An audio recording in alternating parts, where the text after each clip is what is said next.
Faisal Faz Mawanda. Welcome. In today's video, we are going to continuously move to our topic that we discussed earlier, which was about the cryptocurrency. Just as we understood that cryptocurrency is a digitized currency, or is a purely digitized currency, which is something we try to understand how really it works. And once we understand that, that means that we are moving forward. But before we go into that, I want us to remember something I've already said about innovation, that this is a continuous kind of innovation we need to understand.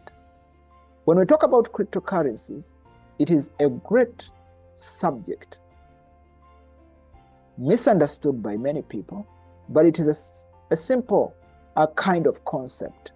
And that's why we come as MarkTech to try to take you through this hard subject as you look at it, so as to understand. So, as I told you earlier, that we are going to be using this platform for some time as we get to understand before we go into the exchanges, which are the markets. So we are going to have a simple demonstration of what we looked at when we talked about the issue of the medium of exchange and the store of value, because this is why cryptocurrencies are here for. You really want to have a cryptocurrency that you're going to hold for some time, 5-10 years, that is what we call a store of value. But again, there are those that really want to transfer money within the shortest period of time, or they hold it in the shortest period of time, 1 hour, 2 hours, 1 day. They transfer it to another person, or they sell it. So cryptocurrencies can be sold, and markets are easy to understand. Now, let's go through understanding what we mean by the store of value and the medium of exchange. Now, as I said, that we have a number of cryptocurrencies, which I said that they are over 2 million plus, which are shown onto this kind of platform. And today I'm saying the market capitalization is at 1.71 trillion. And last time we had said it was $1.66 trillion. So this shows you that the market is going up, and there are reasons why it is moving that way. So now we are going to look at a demonstration using Bitcoin, as I want to remind you that Bitcoin is one of the best known cryptocurrencies within the market, and it was the first cryptocurrency to be powered by the blockchain technology, which emphasizes decentralization. And the reason that's why we talk about this kind of technology, which is the blockchain technology, the issue of decentralization in every aspect that we are doing is more important. And that's why it is keeping on that pace, as we do not want to violate the reasons as to why part of it was created. It's because of that decentralization. So now let's go deep into it. right here. As we are seeing here, we are seeing that we are going to understand it when we are there. Okay. Now, when we look at Bitcoin right here, you first of all have to understand that you have to know these charts and what really they mean. Right here, you're going to see that Bitcoin today, it is at 46,009. These figures are changing, as you're seeing right here. And once you go down here, they're going to show you that it has market capitalization of this amount, which is 903 billion plus. We are not going to say these millions, but it is 903 billion plus capitalization, which means that that is the total market value, right, of a cryptocurrency's circulating supply, right? So, and here you can see within the 24 hours what has been, which shows what has been traded within those hours. And right here, they are showing you the circulating supply of the amount, which is verified, which is 19. Remember, Bitcoin has a total supply of 21 million BTC or Bitcoins. But right now, within the saturation, this is the amount that is within the saturation, which is 19,595,318 Bitcoins, which is 93.31%. This is what is existing within the market. But again, once we are going forward, when we come into the coming classes, we shall be explaining how Bitcoin, or how are these remaining kind of currencies are going to be added onto the blockchain, or are going to be added onto this total to become 21 million Bitcoin, as they are shown here, that the maximum supply of Bitcoin, or the maximum amount of BTC that will ever exist, will be 21 million, which is very important as an aspect within business. We already know, even once we are transacting it, we already know that Bitcoin will never exceed 21 million. That is the beauty. Unlike within within these ordinary currencies or fiat currencies, where governments try to print again and again and again. So this kind of tokenomics or economics, token economics that was introduced onto the Bitcoin is going to derive value again and again and again. And that's why we are going to talk about how Bitcoin maintains its value. But now, a lot of people talk about Bitcoin losing value, what and what, all of that. But again, for a business-minded person, that is crap.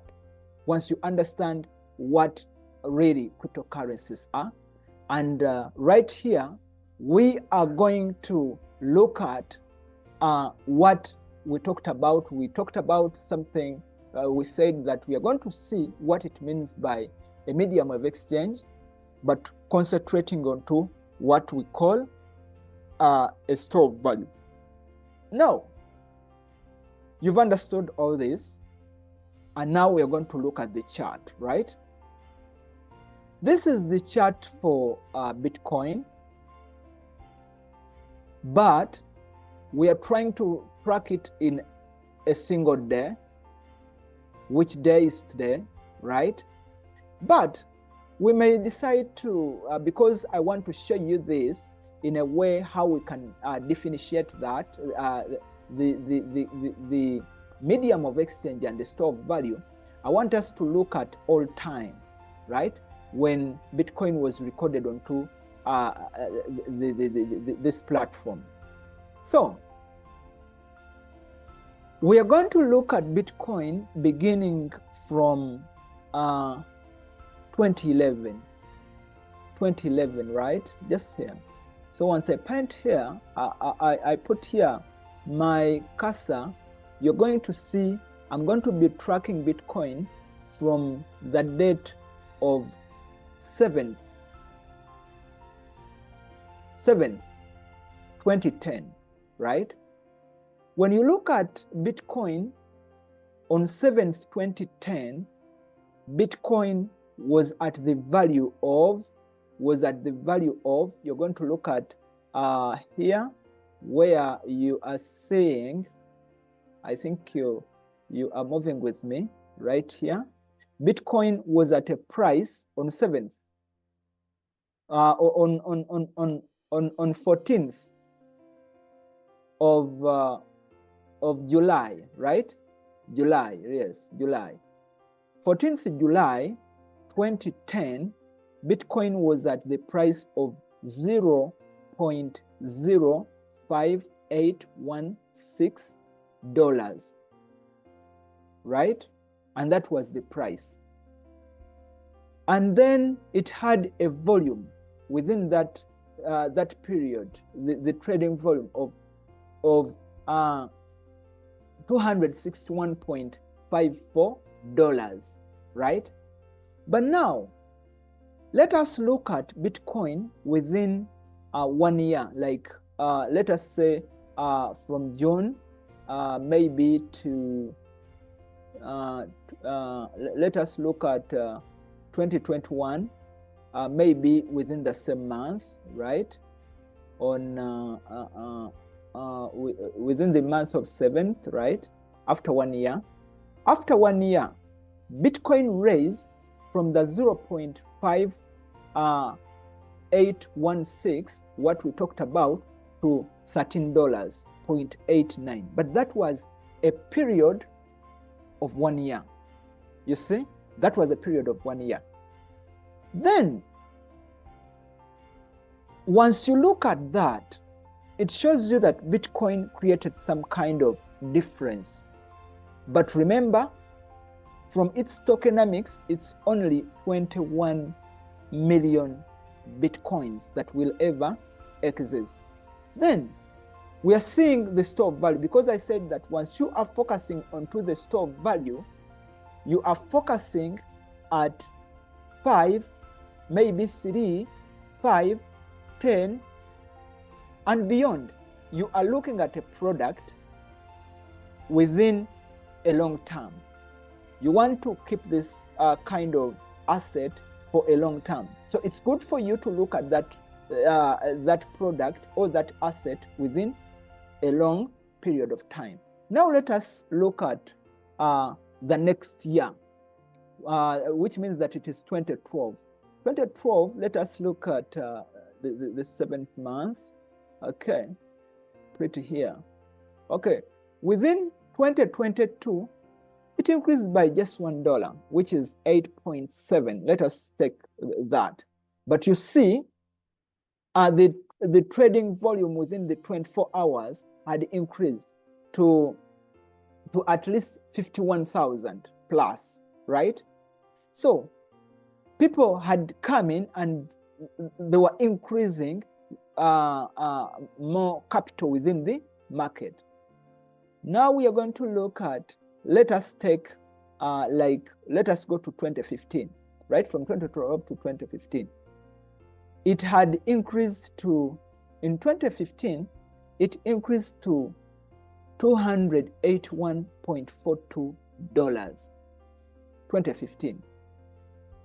And now the trading volume had increased to 11.97 million. You see? So those that had bought Bitcoin for the past, because these are about 6 years, 2015, from 2010 to 2015, that is 5 years. From 0.5 $28.05 to 28.1 $2081. That means that they had made almost from each Bitcoin they had bought at a price of $0.05816, had made over $281 plus, you see. But someone that had sold within the middle of 1 year, right, or maybe within months, didn't make a lot of money. And we have the issue of the pizza day, where they show you that someone bought a pizza with 10,000 Bitcoins, just buying pizzas. And that's why the pizza day exists. Now, let us look at Bitcoin after 5 years again, from 2015 to 2020, right? 2020. What is 2020? Okay, we are here, 2020. Let us take 2020 within like 5 months. Yeah, 5 months. Okay. You see, Bitcoin had raised from the past 5 years, Bitcoin had raised from the $281 plus to 9,000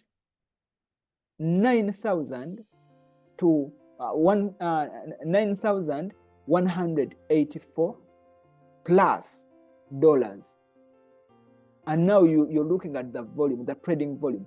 Trading volume is increasing, and now we are seeing $34.37 billion in 24 hours, just trading volume, you see. Now, let us look at another year, 2022, 2021. 2021, it increased to 23,733 plus dollars. You see, because we are moving together, you're reading that. Now let us go into 2022.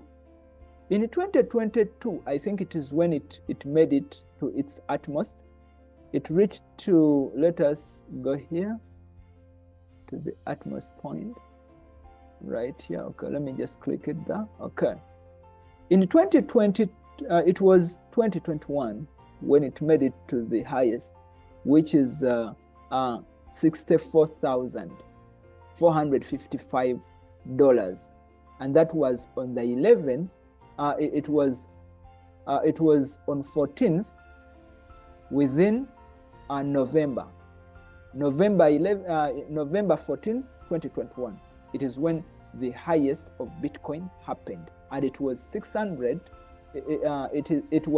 64,454.37 But remember, had someone bought Bitcoin at 0.05 and they had kept Bitcoin for over 10, let me say 11 years, they had made from each $0.05, maybe, imagine someone had invested about, let me say 20,000 of Uganda shillings, or let me say $1, and someone had bought $1 of Bitcoin, and they had kept it for 11 years. That is what we call keeping these assets as a store of value. So you do not aim for short term, because short term, you're seeing how the difference comes in. But again, you can see that there is also a turn back. Like these markets got down, right? And now it came back. And there are reasons as why it comes back. We shall explain that, but in the future, why actually it comes back. It goes up and down, but that is usually, you know, the principle of demand and supply, how it happens, how people come into business, many people, and then Some might decide to sell at the same time, and then you see markets going down. But again, once demand comes in, you're going to see that the value is going to go back, right? You see? Now let us look at Bitcoin right today. Bitcoin right today. Bitcoin right today is at a price of $46,000. $46,210.59. But it changes, so it is going to be changing. So with the aspect of the store of value, we are saying that these cryptocurrencies, you can keep them for a long time to have that value, right? Just as I explained within the last video where I said that holding it as you're holding land, that's when you're going to have total value out of these assets. Once you want to trade short term, there are also other mechanisms you can use. But once you want to benefit fully from these assets, aim long term. That is a solution to the cryptocurrencies. Enter in the business long term. You want to trade short term? There are ways which we shall be explaining further within our videos that we shall be explaining. So now, but we need to question ourselves, right? Like, once you look at all that, the decentralization within the business, how does that happen? You see, you can go into traditional banking. You cannot actually know how much money within a bank that has been made, even once you are a client, right? But here, because of this decentralization, like, everyone has to know what is happening on the blockchain, what is happening within a certain kind of asset. You are free to know that this and this and this happens. And once any kind of token is added onto the blockchain through the mechanisms that were deployed onto a certain kind of blockchain, the mechanics, then you're going to see that it is added, but through a process that was verified, or through a smart contract that was verified to do so. So now, once you look here, we need to question ourselves, but why was cryptocurrencies created? Right? Why do you think cryptocurrencies were created? But again, you may not, you might fail to know. But the answer is pretty simple. Cryptocurrencies were created essentially to reduce the manufacturing of national currencies. We already talked about the problems within the national currencies and how our governments have mismanaged the power given to them of printing money, and when really they have to print this money. We are saying this in a way in the first century, which is the 21st century, where people can demonstrate peer-to-peer transaction, sending money directly, you and me directly, without any interference, without any middleman. How can you not like such a thing? Right? So that is very, very important. And that had to show something great into this, because we've actually understood that cryptocurrencies are inflationary than cryptocurrencies. We are going to look at that. How cryptocurrencies are actually keeping value. more than the fiat currencies or government currencies. And even here within this chart, as we can demonstrate it, let me see right here, you can see, how can you say that that is an inflationary currency when it has demonstrated to you after the 10-15 years of existence, it has moved from the $0+ to 46, as I'm talking right now, $46,223.69, right? How can you tell me that this is an inflationary currency, or a currency that is always falling? It is hard to keep in your money, yet you really want to have a fiat currency. You keep it within your house for 15 years. How many of those that have kept fiat currencies within their houses? Someone kept $5 within their houses, right? And today they claim a difference within their money, that my dollar that I kept, it is actually maybe about 20 cents from the day when I kept it. We need to be conscious about this, because many business people, many people that teach business, they don't teach that. They only teach you how to make money, but they do not teach you how to lose money. And right now, we are teaching you not to lose money. Have assets that you keep into your money that are going to accumulate more money, even when it needs more time for you to keep that money within those assets. So that is a very important thing. So as we go about that, I want to introduce the two important part of the tokenomics within these cryptocurrencies. Every cryptocurrencies or every cryptocurrency is built onto a limited supply, right? Just as we talk about the maximum supply or the total supply, but there is what we call limited supply. It is limited to this, just as we can say that Bitcoin was created to have only 21 million Bitcoins. They will exist, they will ever exist. 21 million Bitcoins, they are the only Bitcoins that will ever exist.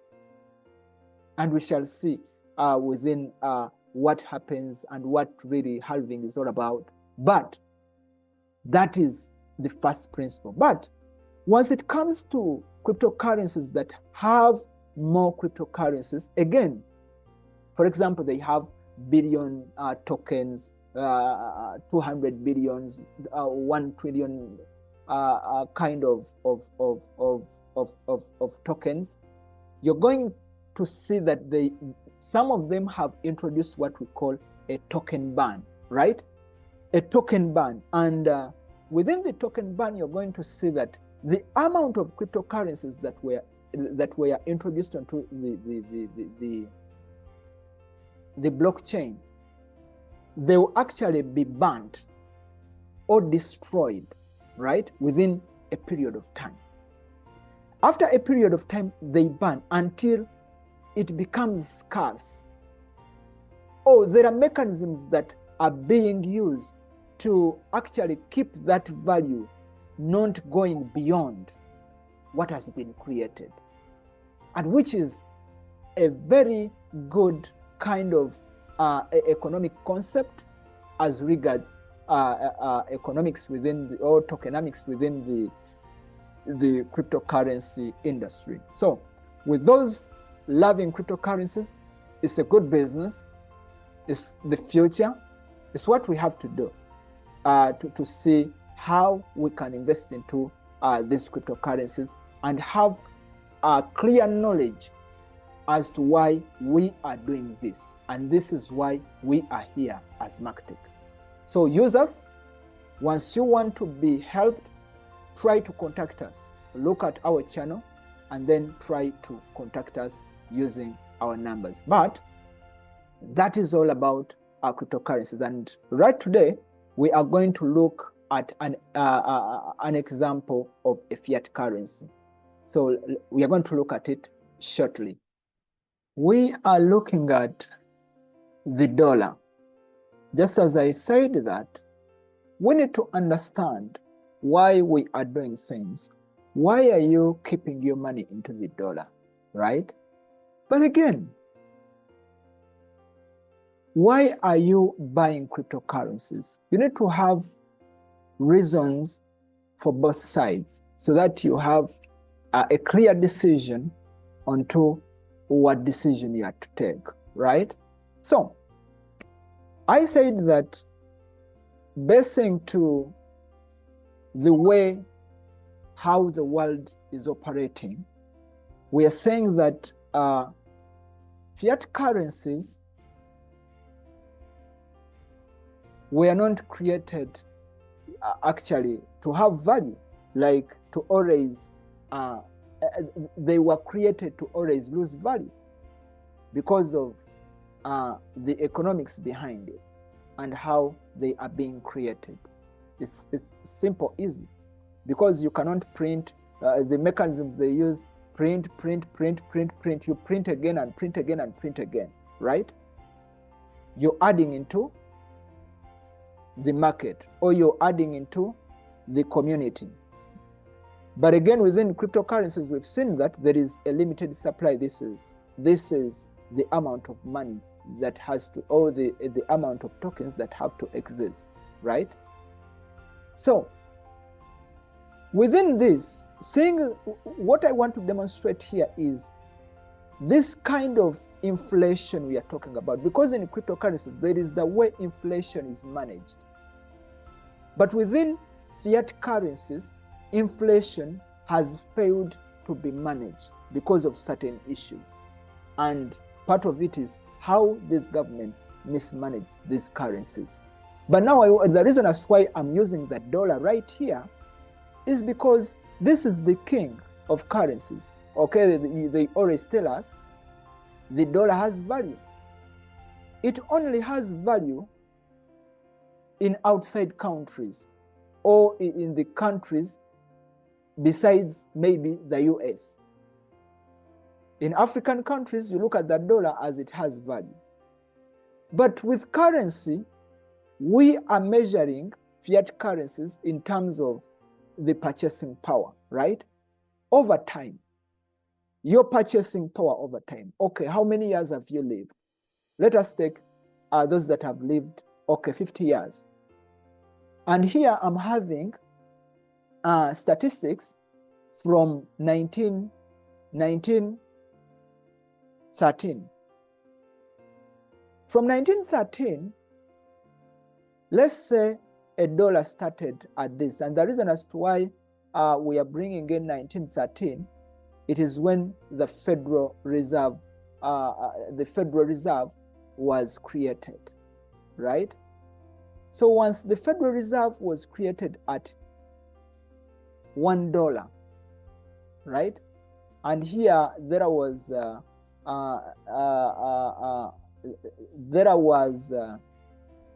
point of having the link between the dollar and the assets. It was linked to gold, the dollar, right? Until when the dollar was removed, or until the dollar was removed from linking to gold. But you're going to see that since 1913, right, the dollar has always decreased in its purchase, in its buying power. Like, for example, those people that lived 50 years back, once they tell you how much they used to buy anything within shops, it was a penny. 1 cent you buy something. 1 cent had value, much more value. What it used to buy, if at all you want to buy a burger, you can buy it at more dollars than which maybe was used. It was used to buy like 5 cents or 2 cents. For example, right here, in the previous video, I gave an example of eggs. For example, how much eggs were bought in 2000s. 2000s right here. And someone could buy a tray of an egg within Uganda at an amount of about 28, like 2,800 or 3,000 wholesale. Today we are talking about, today in 2023, we are talking about the same kind of tray of eggs, which is bought at 12,000, even 15,000. You look at that kind of inflation. You look at that kind of, that the buying power someone has. Imagine, had you kept 1 million until today, how many tray of eggs are you buying today? But again, let us assume that these eggs were not expiring, or until today you had the potential to keep them until today, and you had bought at 3,000, let's say yes, 3,000 or 2,800. You bought the eggs and you kept those tray of eggs, and then you sell them today. Imagine a difference, that difference from 3,000, let's say, but 3,000 to, let's say, 14,000. Are you seeing that you have a difference of 11,000? 11,000 as a difference, being an inflation within those years from 2,000 to a single commodity. So the buying power, people's buying power is being taken away from these fiat currencies. And that's why you've seen more countries looking at the dollar, or many rich people. The rich think that keeping their money within the dollar is safe. But tell me, how is this safe, right? See, when the dollar started, oh, we are taking this from $1, and see, today it's almost at zero from where it started. But how can you track that? You can track it into the things you buy. Something you bought at 1,000, it is now costing like 5,000. Something you bought at 5,000, it is now costing at almost 20,000. What kind of currency is that? How can you teach people to create currency? As we say, we've had many countries talking from coming from wealth creation. But had we had currencies like Bitcoin from this year of 1913, then today we would be talking about wealth actualization. This is the real meaning. But why are we, even from the initiation of the currencies, of the fiat currency till today, we are still in wealth creation. Wealth creation, wealth creation. It is the project that is moving within each and every country. No country has ever come out to say we are into a phase of wealth actualization. So once we begin using cryptocurrencies, I think for the coming 30 years to come, those that have bought cryptocurrencies, they will be talking about wealth actualization, because this is not the way how these systems for cryptocurrencies are decentralized. They give liberty to decentralization, that people can keep their assets in a decentralized manner by themselves, besides these other people that come in as middlemen that manipulate them or that steal their things at the end of that day. So by looking at that, what comes into your mind? What comes into your mind? Are you, what kind of questions are coming into your mind? By the way, how you've been understanding currency. Because as you're chasing paper money, as I talked about when I was introducing money, there is more I talked about, and why I said it's not money. Why don't you look at within your mind so that you differentiate where you get value?